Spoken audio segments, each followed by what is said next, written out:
नमस्ते दोस्तों। तो पिछले वीडियो में मैंने आपको बताया था कि कैसे मैं बिना किसी की मदद के वैष्णो देवी गई थी 1.5 दिन की यात्रा करने के बाद, और उसके बाद मैंने सफलतापूर्वक वैष्णो देवी के दर्शन भी कर लिए थे। तो उसके बाद मैंने एक दिन आराम किया और फिर अगले दिन शाम को, यानी वैष्णो देवी के दर्शन करने के अगले दिन पूरे दिन आराम करने के बाद शाम को मैं निकल पड़ी थोड़े से बाज़ार की तरफ। और ये आसपास का बाज़ार है जो आप देख रहे हैं।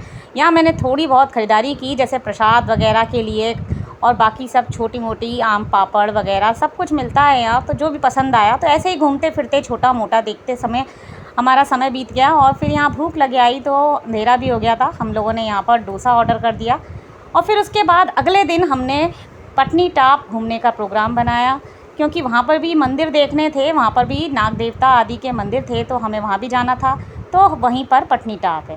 तो पटनी टॉप में ये देखिए, बीच रास्ते में अभी हम पहुँचे नहीं थे कि हमने ये रोप वे की सवारी का आनंद लिया। इसमें बहुत अच्छा लग रहा था और मेरा बेटा बहुत खुश था।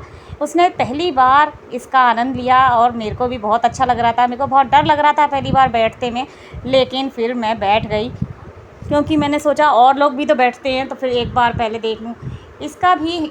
तो आप जब जाएं तो कम से कम, अगर आपको घूमना है तो 1 हफ़्ते का प्रोग्राम बनाकर तो आपको जाना ही चाहिए, अगर आपको सिर्फ वैष्णो देवी के दर्शन करके नहीं वापस आना है तो ये हमने यहाँ पर देखिए थोड़ा समय लगा, और हमें दूसरी तरफ उसने पहाड़ की ऊंचाई से बिल्कुल नीचाई तक लेके गया। और देखिए आप कितनी ऊंचाई पर हम हैं, और हमें बड़ा अच्छा लग रहा था। और अंदर पता है ये बिल्कुल हिलता भी नहीं है और बहुत ही ज़्यादा अच्छा लगता है। तो उसके बाद फिर हम यहाँ पर आ गए पटनी टॉप के अंदर, और हमने ये गार्डन देखा। एप्पल गार्डन बोलते हैं इसको, ग्रीन गार्डन भी होते हैं यहाँ पे। तो ये 2-3 गार्डन है। तो यहाँ पर हम गए और यहाँ पर देखिए दूर दूर तक लोग कितना फैले हुए हैं और कितना आनंद ले रहे हैं। यहाँ पर हर तरीके से आप अपनी मनमर्जी के काम करिए, दूर दूर तक दौड़िए, कुछ प्रॉब्लम नहीं है। यहाँ पर मैं अपनी बेटे को जिप लाइनिंग करवा रही हूँ, ये देखिए। तो मैंने देखी यहाँ पर बेटे को जिप लाइनिंग भी करवाई, और यहाँ पर बेटे को बहुत ज़्यादा मज़ा आया। ये भी उसने पहली बार ही की थी। इससे पहले थोड़ी सी एक बार स्कूल में शायद करवाई थी, लेकिन ये वाली उसके लिए पहली बार ही थी, क्योंकि इतनी लंबी उसने पहली बार की थी। तो इसमें भी उसे बहुत मज़ा आया। मैंने नहीं की, मैं बस बेटे ने की। और यहाँ पर थोड़ी देर घूमने के बाद और आनंद लेने के बाद हम आ गए हैं नत्था टॉप। यहाँ पर नत्था टॉप में आप खुद ही देख सकते हैं कितनी दूर दूर तक हरियाली हरियाली है। और ये थोड़ी ऊंचाई पे आपको चढ़ के जाना पड़ता है। मैं चढ़ने में थोड़ी सी परेशानी महसूस कर रही थी, क्योंकि मेरे पैरों में ना थोड़ी सी खिंचाव आ गया था, तो इसलिए मैंने नीचाई पर ही रहना किया। और देखिए आप ऊपर चोटी देख ही रहे होंगे पहाड़ की, तो मैं नहीं चढ़ पा रही थी, मैं नीचे ही रह गई। और मेरा बेटा दौड़ता हुआ ऊपर तक एक बार नहीं 2-3 बार चढ़ गया, क्योंकि बच्चे हैं, बच्चों में एनर्जी हम लोगों से ज़्यादा कहीं होती है। तो यहाँ पर वो देखिए चारों तरफ दूर दूर तक कोई इस बार नहीं था, क्योंकि पीक सीज़न है। लेकिन एक्चुअली में क्या है ना कि सर्दियों में यहाँ पर भीड़ ज़्यादा होती है, क्योंकि बर्फ़ जमी होती है यहाँ पर, तो लोग ज़्यादा आते हैं। लेकिन इस बार हरियाली देखने को मिल रही है, क्योंकि अभी गर्मी का मौसम है और मैं गर्मी के मौसम में आई थी। तो यहाँ पर देखिए सड़क है जहाँ से मैं आई थी। तो मेरा जो कार वाला है, टैक्सी वाला जिसमें मैं आई थी, तो वो नीचे खड़ा हुआ इंतज़ार कर रहा है, और हम यहाँ पर ऊपर आनंद ले रहे हैं। ये पहाड़ के ऊपर है, और मैं बीच रास्ते तक चढ़ के उसके बाद मेरे पैरों में प्रॉब्लम हो गई, तो मैं तो नहीं चढ़ पाई, क्योंकि ना मेरे संग दिक्कत रहती है, मेरे से ज़्यादा चला नहीं जाता है। तो मैंने ये कई बता भी रखा है वीडियो में आपको। अब यहाँ पे बेटे को देखिए कितना मज़ा कर रहा है। तो मैं ये पहले से सोच के गई थी कि मेरे चाहे कितनी भी प्रॉब्लम हो, कुछ भी हो, लेकिन मेरे को अपने बेटे को मज़ा कराना है इस बार।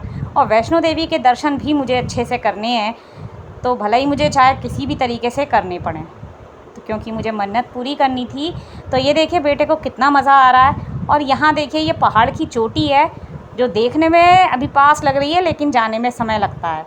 तो यहाँ मेरा बेटा देखिए दौड़ कर चढ़ रहा था, और उसने कहा था कि मुझे कैप्चर करो, लेकिन आप खुद ही देख रहे हैं कि वो कहीं भी आसपास दिखाई नहीं दे रहा है, क्योंकि वो इतना छोटा हो गया था जाते जाते कि वो कैमरे में भी नहीं आ पा रहा था। तो मैं उसको कोशिश कर रही थी दूर तक कैप्चर करने की, पर आप खुद ही देख रहे हैं कि वो शायद नीचे चला गया है पहाड़ी के, तो दिखाई नहीं दे रहा है। और ये आप अगर ध्यान से देखेंगे तो पहाड़ की चोटी पर एक छोटा सा निशान दिखाई दे रहा है। ये देखिए मेरा बेटा पहुंच गया, और वो इशारे भी कर रहा है, लेकिन मैंने उसकी फ़ोटो ली और वीडियो भी बना लिया, लेकिन उस बेचारे की शक्ल दिखाई नहीं दी, क्योंकि वो बहुत दूर था। तो इस तरीके से आप आनंद ले सकते हैं, मज़ा ले सकते हैं। यहाँ पर बहुत हरियाली है और आसपास इतनी भीड़ हैं, तो उन भेड़ों को देखिए, वो यहाँ पर घास चरती मिलती हैं, क्योंकि अभी गर्मी का सीज़न है। इसके बाद हम लोग अगले दिन यहाँ पर मार्केट के लिए निकल गए। मैंने एक साथ सब नहीं देखा, मैंने हर दिन अगले दिन मैं गई थी, क्योंकि मैं तसल्ली से सब देखना चाहती थी। तो अगले दिन मैं गई हूँ मेन मार्केट शाम के समय, क्योंकि दिन में थोड़ी धूप निकली हुई थी और मैं धूप में गर्मी में नहीं जाना चाहती थी। शाम को आप खुद ही देख रहे हैं यहाँ के मेन मार्केट में कितनी ज़्यादा भीड़ है और कितना ज़्यादा रश है। तो ये देखिए, उसके बाद मेन मार्केट में घूमने फिरने के बाद, शॉपिंग करने के बाद हम आ गए वापस। तो मुझे ट्रेन नहीं मिल रही थी, तो मैं एसी स्लीपर बस से आ गई। तो आप ये देख सकते हैं कितनी अच्छी बस है।